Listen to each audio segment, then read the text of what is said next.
everyone. Hi everyone. Yes, I'm on the. I don't know whether this is right. I'm going somewhere.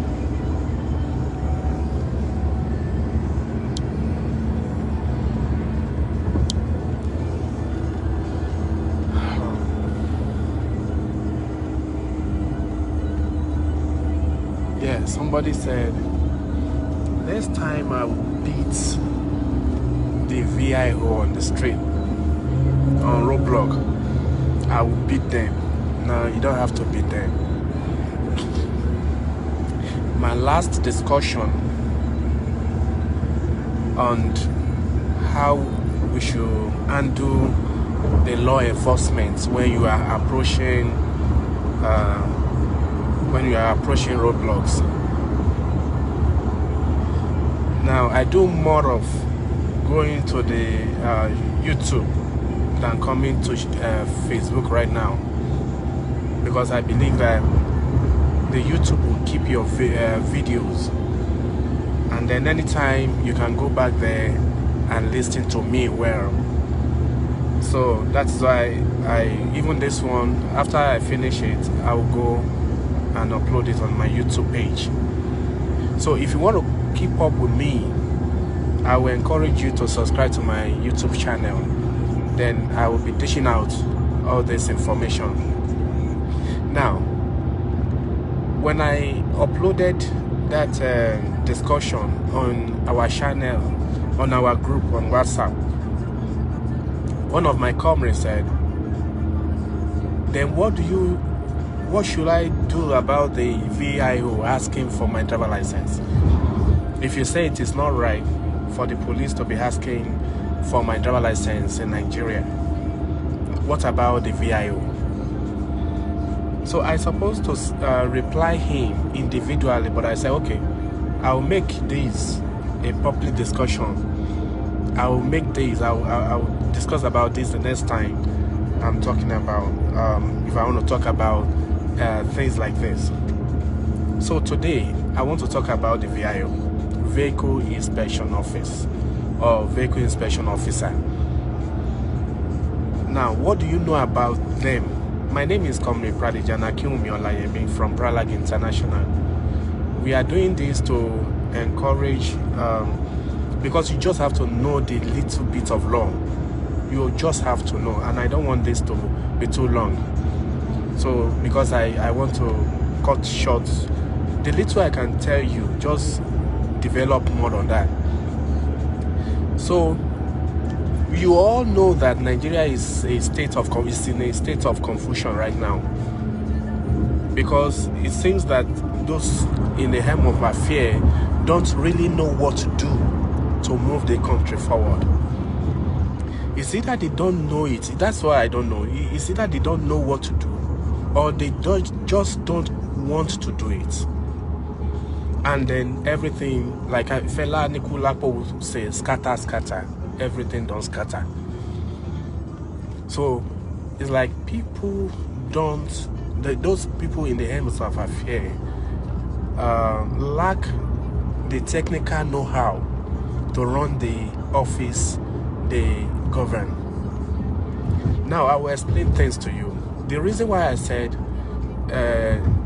Nigeria is in the state of confusion is this: when the office is created for a purpose, and when it is no longer serving that purpose, and they create another office to oversee that purpose, they're supposed to update every law, everyone that's have been doing that job before. Now, concerning the VIO, anytime we invite the VIO officers on our radio to discuss about their work, this seems to bring... Yeah, I'm sorry for that break. I have a call from the airport. So, like I was saying, the government seems to... So I just reached my destination. Thank you.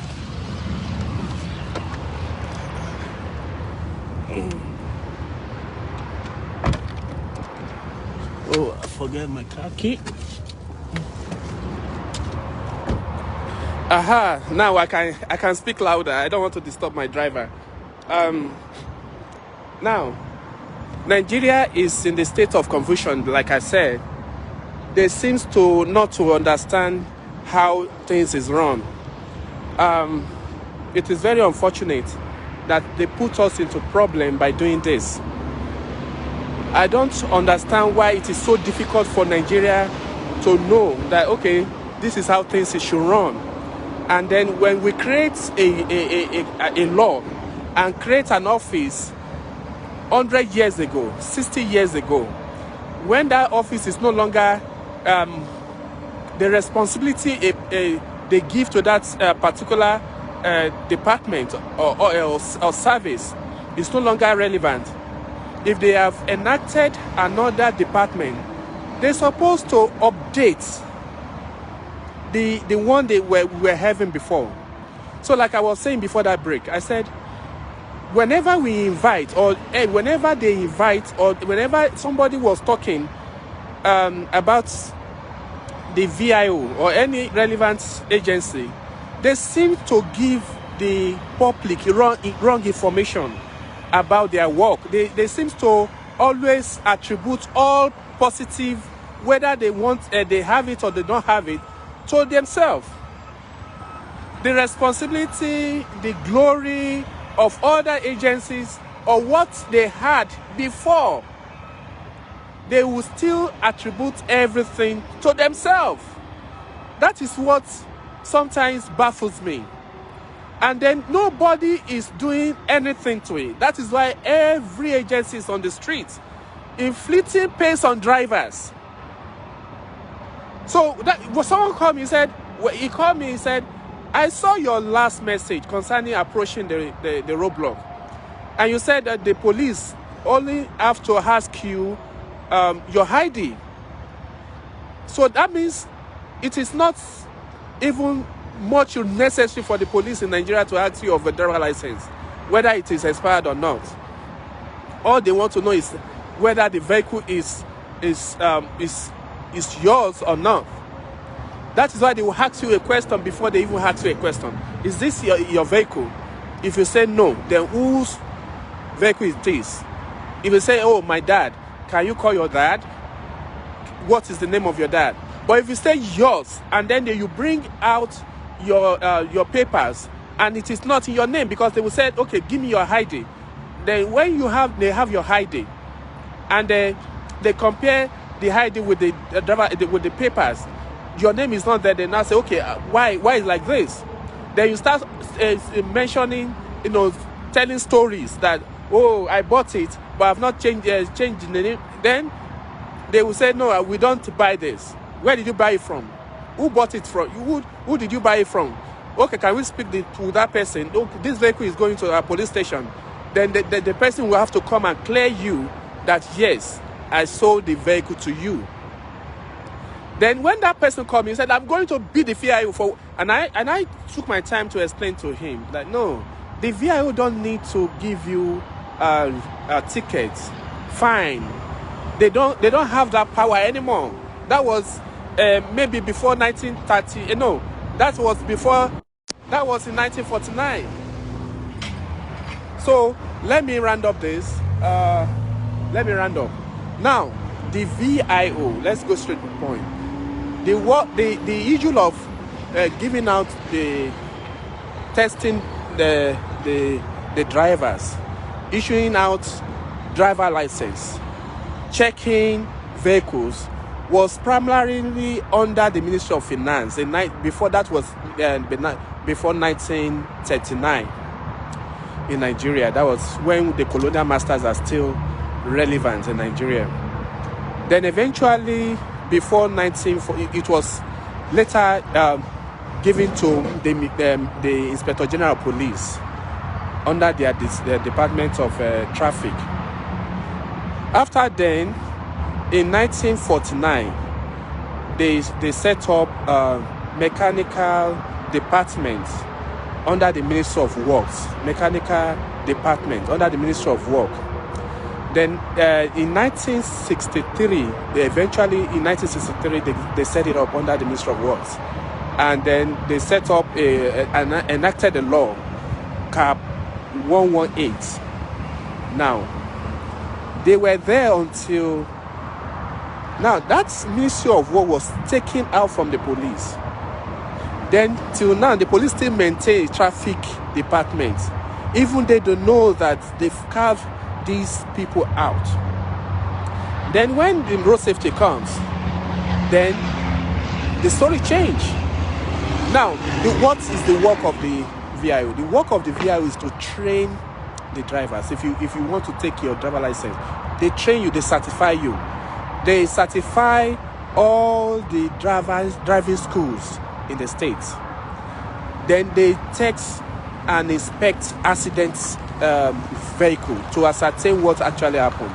They do seminars and stuff like that. You have the right to be heard. If you get to the roadblock and the VIO was telling you, I was going to fine you because of this, you said, okay, anybody in Nigeria that doesn't have the right for prosecution cannot try you. Anybody, let me say that again, anybody that does not have any department or right of prosecution cannot fine you. You have the right to be heard. If they said, oh, you did this, we want your driver license is not doing this, we have to give you a ticket, you say no, take me to court. They can't take you to court, so they don't have the right to fine you of anything. Their work is just to make sure, prepare you for your driver license.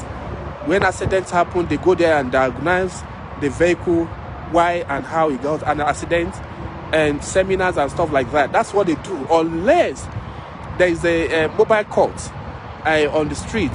Then they can be part of the team to check all these things. But on their own, they cannot issue you anything. So they don't have the right to do that. Even the road worthiness, they don't have any reason to be on the streets. That's one thing the Nigerian government doesn't do. They don't have any right to be on the streets. What they need to do is when you go for road worthiness, they're supposed to give you a ticket, a stamp, or a flyer, a sticker to attach to your vehicle. So anybody that has the right to check, like road safety or stuff like that, when they see that ticket, they know it is still relevant. Okay, your vehicle is still valid for road worthiness. They have the right to be on the road. That is all they need to do, and do the rest. They don't have the right to be on the streets. That is what I'm saying. They have no right to be on the streets. But they will still continue to tell you, yeah, we have right to do this, we have right to check, we have right to do anything. They don't have the right to do anything like that. So we saw, that's what I told the guy, and the guy said, oh, are you telling me this? I'm going to be there. I said, no, the government is confusing us. They're supposed to update all of this. So thank you. That's what I'm going to tell you today. Bye-bye.